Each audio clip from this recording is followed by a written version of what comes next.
बच्चों, आज का टॉपिक है आंतरिक संरचना। आंतरिक संरचना के बारे में जानना असंभव तो नहीं, लेकिन कठिन ज़रूर है, क्योंकि पृथ्वी के आंतरिक भाग को हम देख नहीं सकते, ये आंखों से दृश्य नहीं है। इसलिए इसके बारे में जानकारी प्राप्त करना कठिन हो जाता है। पृथ्वी के भूगोलवेताओं ने प्रायद्वीपीय भारत को बड़ा कठोर दृढ़ भूखंड मान लिया था, लेकिन 11 दिसंबर सन 1967 को महाराष्ट्र के कोयना नगर में भयंकर भूकंप आया तथा उसके बाद 26 जनवरी सन 2001 को कच्छ और भुज में भयंकर भूकंप आया। उसके बाद हमारे वैज्ञानिकों की आंखें खुली कि ये जब जिसको हमने दृढ़ भूखंड मान लिया था, वहाँ पर भूकंप और ज्वालामुखी कैसे आ रहे हैं। पृथ्वी के आंतरिक विषय में जानकारी देने वाले स्रोत, ये 3 भागों में इन स्रोतों को बांटा गया है। पहला है अप्राकृतिक साधन, घनत्व, दबाव और तापक्रम। दूसरा है पृथ्वी की उत्पत्ति से संबंधित सिद्धांत। तीसरा है प्राकृतिक साधन, जिसमें ज्वालामुखी क्रिया और भूकंप विज्ञान आते हैं। पहले स्रोत में जो अप्राकृतिक साधन है, उसमें घनत्व है।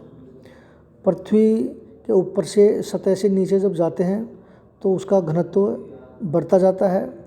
ऊपर का औसत घनत्व लगभग 2.9 है, लेकिन नीचे की ओर जाते हैं तो ये घनत्व बढ़ जाता है। तो ये औसत घनत्व लगभग 5.5 के लगभग है। तो इसके अनुसार हम ये कह सकते हैं कि पृथ्वी का आंतरिक भाग कठोर है, जो ऊपर से नीचे की जाने पर घनत्व बढ़ता है।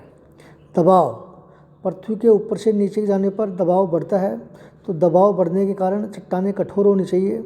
लेकिन कुछ विद्वानों ने बताया है कि चाहे कितना भी दबाव क्यों नहीं बढ़ा दिया जाए, तो वहाँ पर चट्टानों की कठोरता नहीं बढ़ सकती। तीसरा है तापक्रम, पृथ्वी के ऊपर से नीचे जाने पर प्रति 1 मीटर पर 3 डिग्री सेंटीग्रेड तापमान बढ़ जाता है। तो नीचे जाने पर जब तापमान अधिक होगा तो चट्टानों को पिघला देगा। तो पृथ्वी का आंतरिक भाग इसके अनुसार तरल अवस्था में होना चाहिए। तो कहने का तात्पर्य है कि पृथ्वी के आंतरिक विषय के बारे में अप्राकृतिक साधन के द्वारा कोई वास्तविक जानकारी हमें नहीं मिलती है। पृथ्वी की उत्पत्ति से संबंधित सिद्धांत,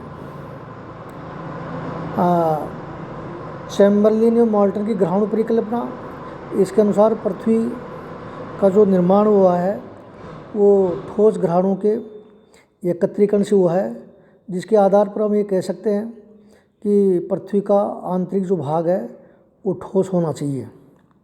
दूसरा है लाप्लास की निहारिका परिकल्पना। इसके अनुसार पृथ्वी का जो छोटे छोटे वायु और ज्वारीय पदार्थों के एकत्रीकरण से पृथ्वी का आंतरिक भाग का निर्माण हुआ है। इसके अनुसार पृथ्वी का आंतरिक भाग तरल अवस्था में होना चाहिए।